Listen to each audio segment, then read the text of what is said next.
Hi Joseph, I'm Oilolu Adediji and my group members and I are talking about the things we learned in microeconomics.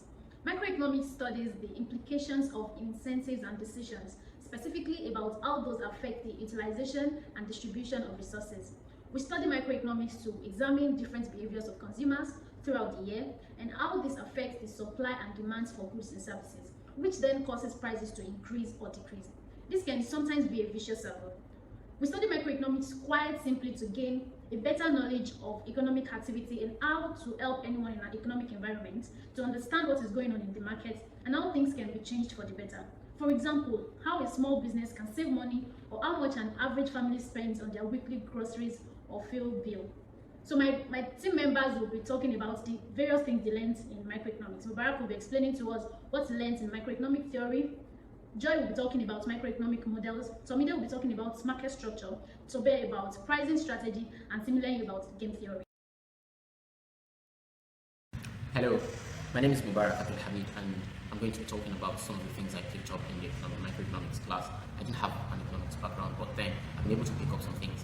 I'm able to pick up why we study economics because it helps consumers to efficiently allocate our resources because they are limited resources and we have insatiable ones. So how do we pick what we want to get with the resources we have?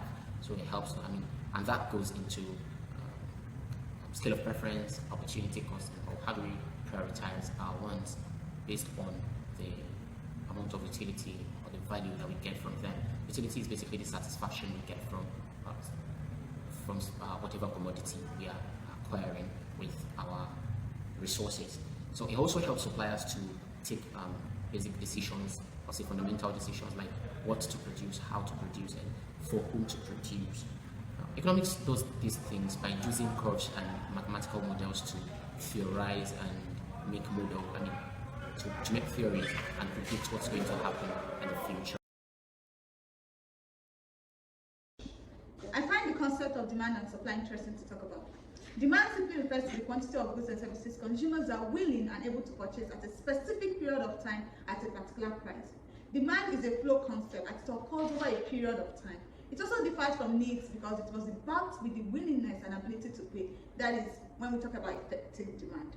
The law of demand says that the higher the price, the lower the quantity demanded, and vice versa. This illustrates an inverse relationship between price and quantity shown by the downward sloping of the demand curve. Changes in price result in a movement along the demand curve. There are factors that affect demand, such as price of the good, income of the consumer, prices of other goods when we talk about complement and substitute goods. It is worthy of note that a change in other factors affecting demand with the exclusion of price results in a shift in the demand curve. Let's talk about supply. Supply is the quantity of good producers are able and willing to supply at a particular time and price. The law of supply states that the higher the price of the good, the higher the quantity supply of that good. We also have factors that affect supply, such as price, cost of production, and technology. Now, the most interesting part that I find in this class is the factor of equilibrium in supply and demand. It explains the intersection of demand and supply. At equilibrium, demand is equal to supply. There is an equilibrium price and quantity. Equilibrium is a state of balance, and it happens naturally, explained by the concept of invisible hands. Hello, I'm Toby Chikoli. The demand curve in microeconomic pricing models is determined by the consumer attempting to maximize their utility, given their budget. The supply curve is set by firms attempting to maximize their profits, given their cost of production and the level of demand for their product. Elasticity is a measure of how much the consumer and supplier respond to changes in market conditions. We have different types of elasticity, such as price elasticity of demand, which measures how much a quantity demanded of a good responds to a change in price of the good. That's the percentage change in quantity demanded given a 1% change in price. And under this, we have five different types of elasticity. We have perfectly inelastic, where there's no change; relatively inelastic, where there's negative change; unit elastic, where there's a unit change. That's a one change with it. Relatively elastic, that's where there's a larger than one change in the price, and perfectly elastic, where there's infinite change in the price.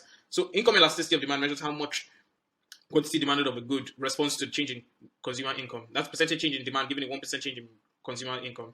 Under this, we have inferior goods, we have necessary goods, and cross elasticity of demand deals with the change in quantity relative to the price, relative to the change in price of another good. Under this, we have complements and substitutes. And in inelastic supply, if a supplier increases its price by 1%, this will lead to less than proportionate change in supply. Therefore, in inelastic supply, the producer has an incentive to increase price.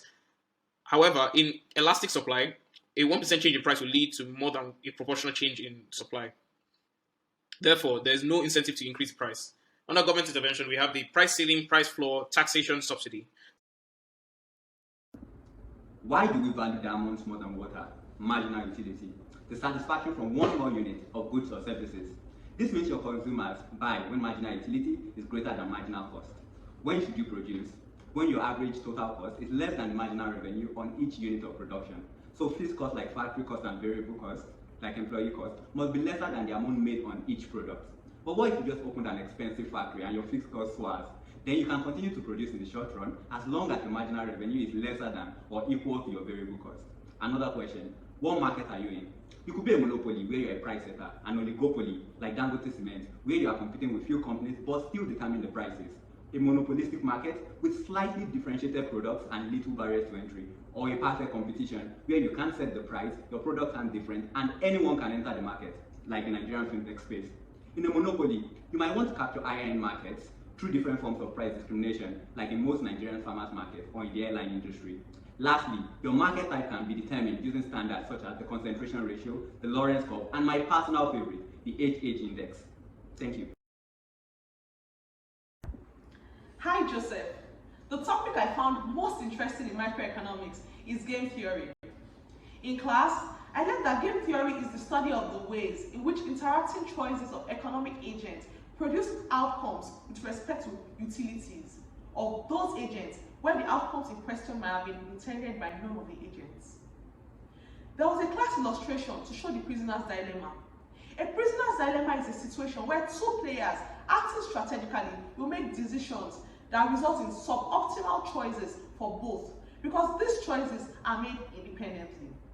We also discussed the concept of dominant strategy, where a player has superior tactics regardless of how their opponents may play. Ceteris paribus, the player would enjoy an upper hand in the game over the opposition. My favorite concept in the game theory is Nash equilibrium, which is an optimal state of the game where each opponent makes optimal moves while considering the other player's optimal strategy. A notable concept here is mixed strategy, where one player playing a randomized strategy and no other player is able to increase their expected payoffs by playing an alternate strategy. Sequential games involve one player moving first and the other player responds. It also includes modeling using a game tree analysis and the market share of each vendor in the game and the sub-game perfect equilibrium. In summary, game theory is a tool used to analyze economic competition and phenomena such as bargaining, auctions, voting theory, behavioral economics, and many more. Just as my colleagues have said, we have learned that microeconomics theory are used to predict the behavior of individuals and companies in situations involving financial or economic transactions. Microeconomic models explain the relationship between the quantity of a good or service that the producers are willing to produce and sell at different prices and the quantity that consumers are willing to buy at such prices. We have also learned that market structure is key to understanding the operations and features of the various markets. Pricing strategy also helps us to determine processes and methodologies businesses use to set prices for their products and services. And game theory is useful for understanding economic behaviors such as behaviors of consumers, markets, and firms. It determines the way or order in which the players should make moves, and it considers the information for the players at each decision point. We have all learned a lot in this class, and we look forward to applying the lessons in real-life situations. Thank you.